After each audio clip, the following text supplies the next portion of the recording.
Alors, comment vous avez envie de faire avancer ce projet qui est né par une passion? Aujourd'hui, les enfants commencent à grandir. Est-ce que vous pensez que le projet va évoluer avec les enfants? C'est-à-dire, aujourd'hui, avant c'était des bébés, aujourd'hui c'est des enfants, ensuite ça sera des ados, après ça sera de jeunes adultes. Est-ce qu'au fur et à mesure, votre C'est store... possible.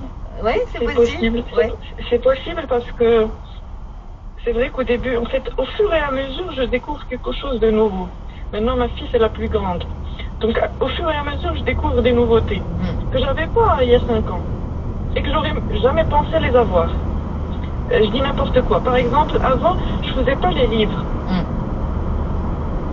Là, je commence à faire les livres parce que ma fille, elle s'intéresse de plus en plus à l'écriture, au dessin, aux activités manuelles. Donc, au fur et à mesure, je rajoute en fonction de nos besoins, que ce soit moi ou mes enfants. Après, bien sûr, il n'y a pas que, c'est pas la seule motivation. On est vraiment dans une recherche, on cherche toujours ce qu'il y a de nouveau, ce qui est de meilleur, ce qui est noté dans d'autres pays, ce qui est recommandé. Et on ramène, on teste, on voit le retour des mamans réelles marocaines parce que là, on n'est pas dans la même culture. Bien sûr, c'est un autre marché, c'est notre... Voilà, c'est un autre marché, ce qui peut plaire aux États-Unis, il plaît pas forcément ici. Donc voilà, je suis vraiment toujours dans la recherche. C'est pas toujours évident que l'expérience personnelle, parce que l'expérience personnelle, ça fait tu testes, hop, c'est bon. Ça fait la maquette, ça fait tu es sûr que ça marche, que tu y convaincu, vas. exactement. Voilà, tu es convaincu à 100%, tu as les mots, tu peux expliquer, tu peux. Mais quand c'est pas une expérience personnelle, on teste et on voit ce que ça donne. Le plus important, mais chez Hassan Mardi, chez produit, il n'est pas noté. Alors, le retour au Maroc, il s'est fait facilement, émotionnellement? Émotionnellement, oui. Très facilement, parce que vous savez, durant toutes ces 5 ans, j'étais connectée au Maroc. J'étais un corps en France avec une tête qui vit au Maroc. Je parlais avec des mamans marocaines installées au Maroc, je voyais leurs besoins, j'étais connectée au Maroc. Et j'avais ma vie en France, mes enfants, mon mari, mon travail, mes amis que je voyais de temps à autre, et puis c'est tout. Mais l'aqal ديالي كان في المغرب. Donc ملي جات هاد la décision باش ندخل المغرب, ça s'est fait vraiment. Je n'ai jamais quitté le Maroc, pourtant ça fait 10 ans que je suis à Barra. Ça s'est fait très naturellement. Très naturellement. Des nuits blanches, par exemple, juste pour chercher un article X. Je vous le dis, qui coûte, je vais dire, 20 euros. Mais vraiment, je voulais le bon produit. Et peut-être c'est ce qui a fait la force de mon store, parce que je ne propose pas plein de produits, alors que je pourrais. Mais je propose ce que moi j'ai testé ou ce que moi j'ai jugé utile. Et les gens, ils me font confiance juste pour ça, parce que je ne propose pas n'importe quoi. Je comprends.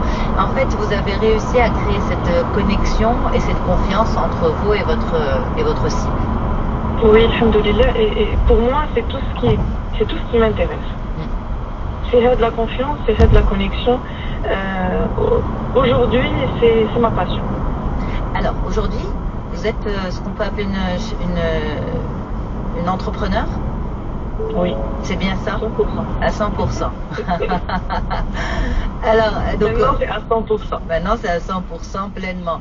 Vous êtes éloigné du monde de l'IT? Pas complètement. Ça aide quand même d'avoir...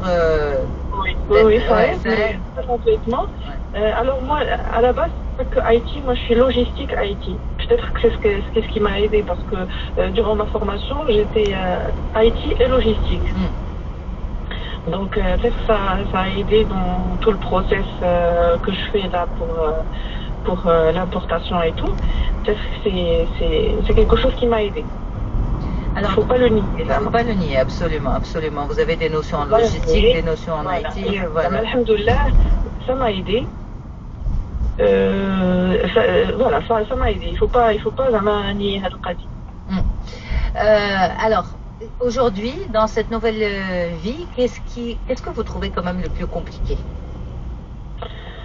Le plus compliqué, c'est de garder ses valeurs.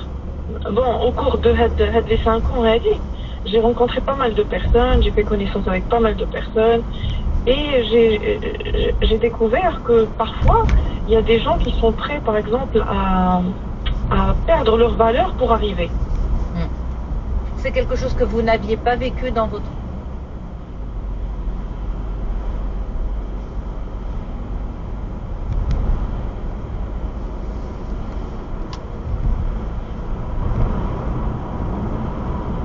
Mais c'est pas la même chose. Quand on est dans l'entrepreneuriat, on estime que la personne, par exemple, qu'on a en face, elle est passée par un parcours de combattant. Il faut garder ses valeurs. Je trouve qu'il faut garder ses valeurs et qu'on est dans un monde où il faut garder ses valeurs. Après, si tes valeurs ils sont pas saines, c'est autre chose. Mais quand tu as des valeurs saines, il faut les garder justement. Le fait de, vous l'avez dit,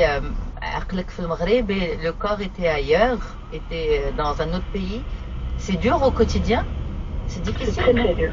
C'est très très très difficile de vivre dans un pays où un autre pays. C'est compliqué, vraiment. ما كاينش قد الناس الغربة اللي باغيين اللي عقلهم في بلادهم اللي غادي يفهموا هاد لو.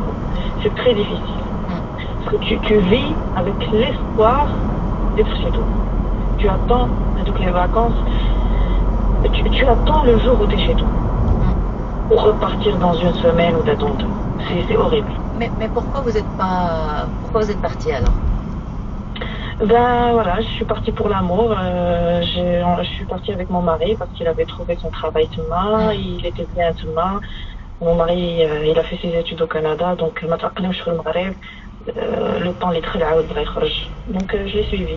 Ouais. Et là, c'est l'amour aussi, les Ah oui, oui, c'est bien, exactement. Des concessions dans les deux sens. Voilà, c'est des concessions qui se font comme ça. Et comment il se porte maintenant, lui? Il se porte bien, moi aussi c'est bien. Je ne vais pas dire que la transition est aussi fluide pour moi que pour lui, mais alhamdoulilah. On n'a pas notre vie de France, certes, parce que quand tu reviens au Maroc, là, tu commences un petit peu à dire, je ne veux pas dire même zéro, mais même Oui. Donc, surtout quand ta femme décide d'arrêter son job et de se lancer dans autre chose. Voilà, quand tu laisses... déjà, de base, tu abandonnes un salaire. Oui. C'est pas facile, mais bon, alhamdoulilah, on n'a jamais vu les choses comme ça. C'est ça. L'argent n'est pas un frein. Non, ça n'a jamais été un frein. Déjà, مشيت مع راجلين ما كنتش خدامه دونك ما عمره ما توصل على السالير ديالي.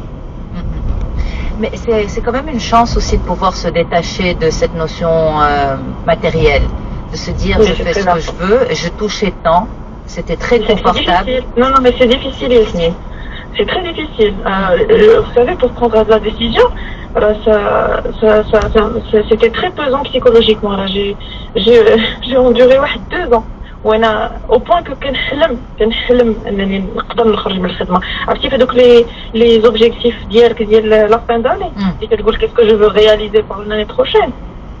Mon rêve pendant 3 ans, c'était pouvoir quitter le salariat. انا مقتنع باش نكيتي le salariat, j'avais pas n'importe quel poste. J'étais dans un poste où j'avais beaucoup d'avantages. Je vais pas rentrer dans les détails. Bien sûr. Mais j'étais vraiment dans...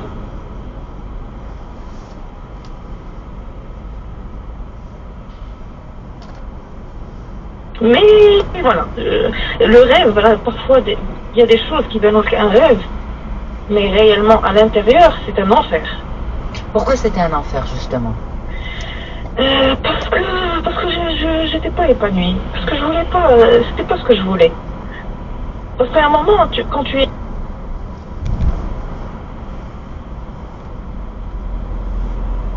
juste pour les avantages, tu perds tes valeurs. Quand tu es là juste pour ce que ça t'offre, c'est pas bien. Il faut être là parce que je suis épanouie, parce que c'est ce que je veux, parce que c'est mon choix. Faut pas être là juste pour bénéficier des avantages. Je ne sais pas, est-ce que tu as compris l'idée? Oui, j'ai compris. Oui. Aujourd'hui, comment vous vous sentez? Comment je me sens? Je me sens libre, alhamdoulilah. Je me sens très libre. Je me sens libre déjà d'exercer ce que je veux. Parce qu'au début, j'avais toujours le stress. Est-ce que j'ai le droit ou j'ai pas le droit? Donc là, je suis libre. Là, je me sens déjà libre. Alhamdoulilah. Je n'ai pas de mots à part libre. Heureuse? Heureuse. Je suis heureuse. Épanouie, malgré le fait d'avoir laissé tous ces avantages? Oui, je suis épanouie, alhamdoulilah. Je n'ai aucun regret. Aucun. Alors vraiment, je n'ai aucun regret. C'est ça qui est le plus important, c'est de ne pas avoir de regrets. Je n'ai aucun regret, alhamdoulilah. Je crois que c'est ce qu'on appelle la maturité. Je sais pas. La sérénité, la maturité. Voilà, donc alhamdoulilah, je n'ai aucun regret. C'est le plus important. Qu'est-ce que vous voulez, Hind Hosni, que notre communauté de femmes retienne de votre parcours à vous, de femmes d'aujourd'hui? Ce que je veux qu'elles retiennent, c'est que عندهم شي rêve. ما يحقروش راسهم. واخا تكوني صغيرة، ما تكونش كنيتك شي كنية معروفة، واخا تكوني شكون منك.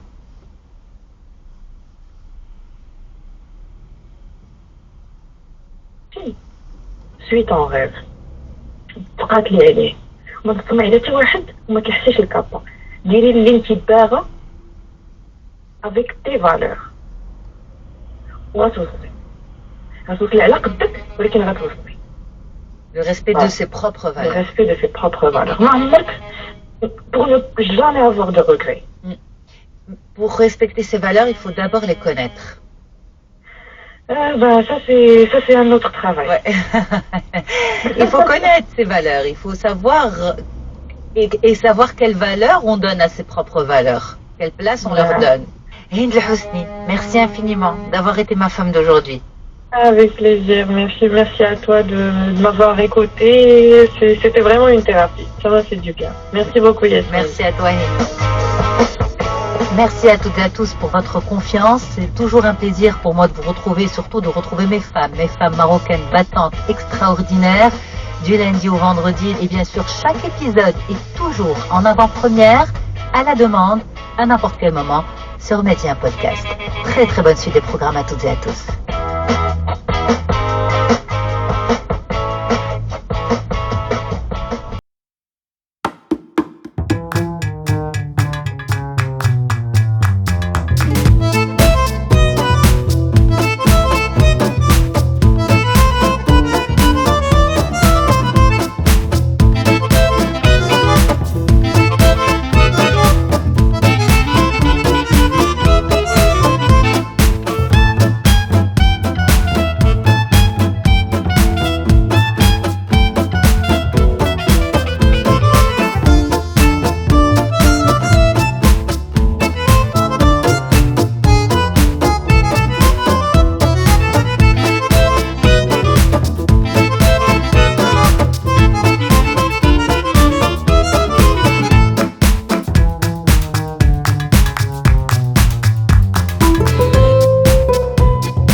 يشغل الناس، حوله تختلف الآراء وتتعارض المواقف. في حديث المجتمع نستضيف الخبراء والمتخصصين ليكون الحديث مفيدا وأساس تقدمي. طيب نضع سيناريو حتى يفهمنا الناس. نعم، وبعدها مصير الجيل بكامله. احنا غادي نربعوا يدينا ونقولوا حنايا ضحايا. حديث المجتمع مع فرحان عياش من الاثنين إلى الجمعة ابتداء من 9:30 صباحا على ميديا. Vous êtes sur Média, la synthèse de 20h30.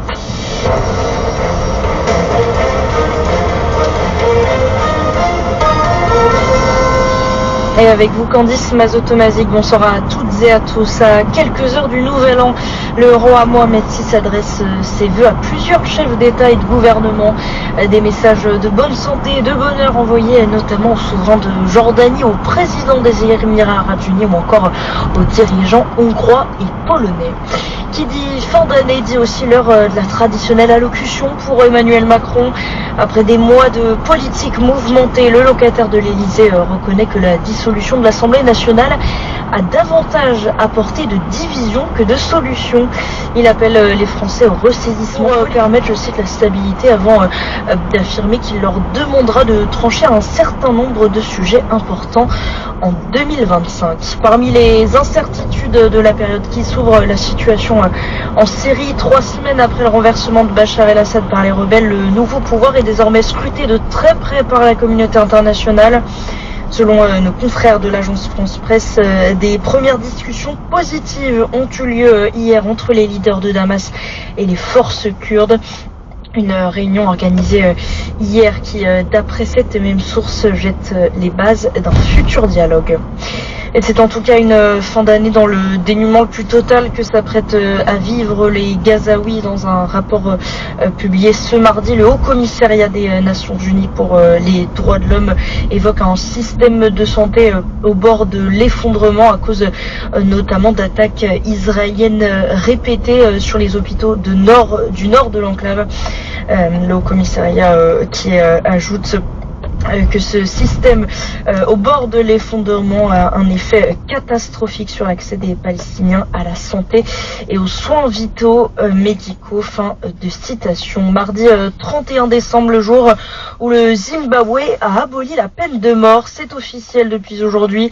Les tribunaux du pays ne peuvent plus prononcer de peine capitale pour quelque infraction que ce soit. Et puis toute condamnation à mort existante est désormais commuée en peine d'emprisonnement. En revanche, une disposition prévoit que cette abolition peut être levée en cas d'état d'urgence. En 2023, au moins 59 personnes étaient dans le couloir de la mort sur le territoire.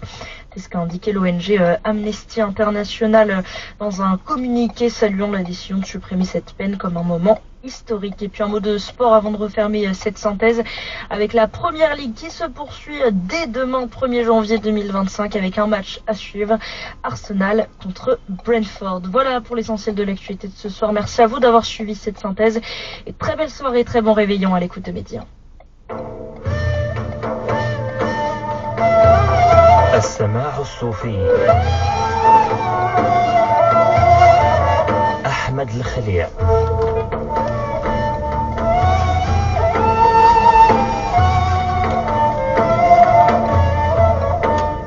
السلام عليكم ورحمة الله تعالى وبركاته أيها المستمعون الأفاضل في كل مكان، وأسعد الله أوقاتكم بكل خير، وأهلا بحضراتكم ومرحبا في هذه الحلقة الجديدة الأخرى من حلقات برنامجكم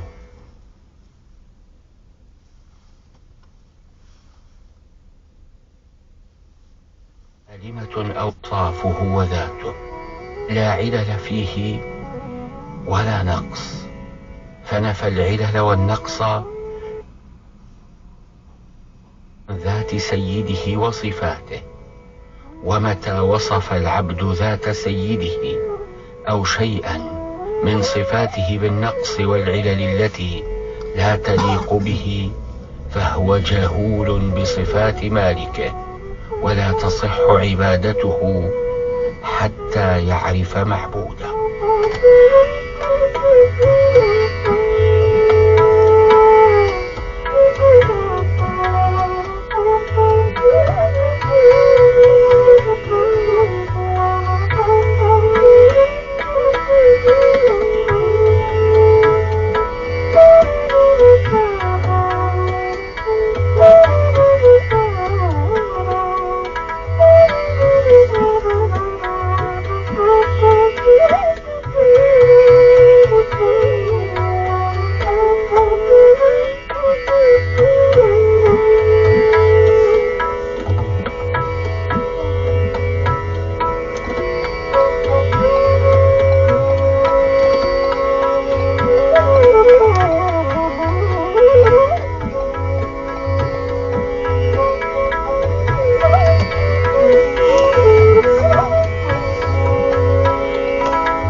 حقيقة صعبة على القلوب.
Just feeling sick.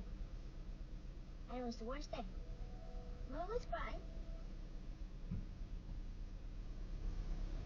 I only wanted to have fun, learning to fly, learning to run.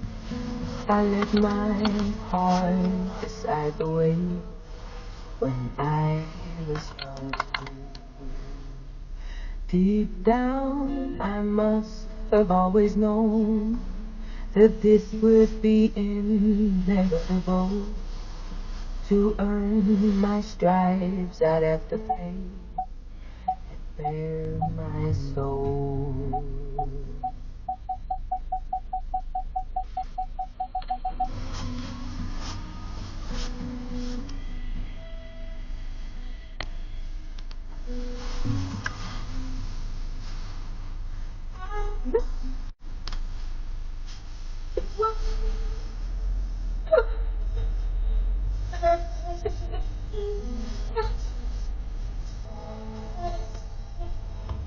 Who can stand the reflection there?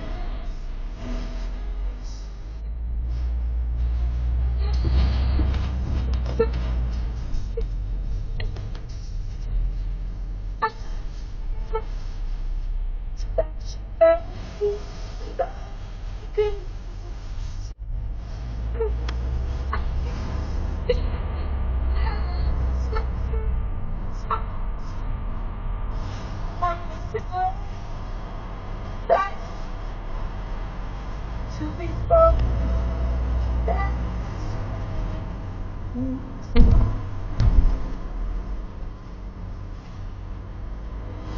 When I walk around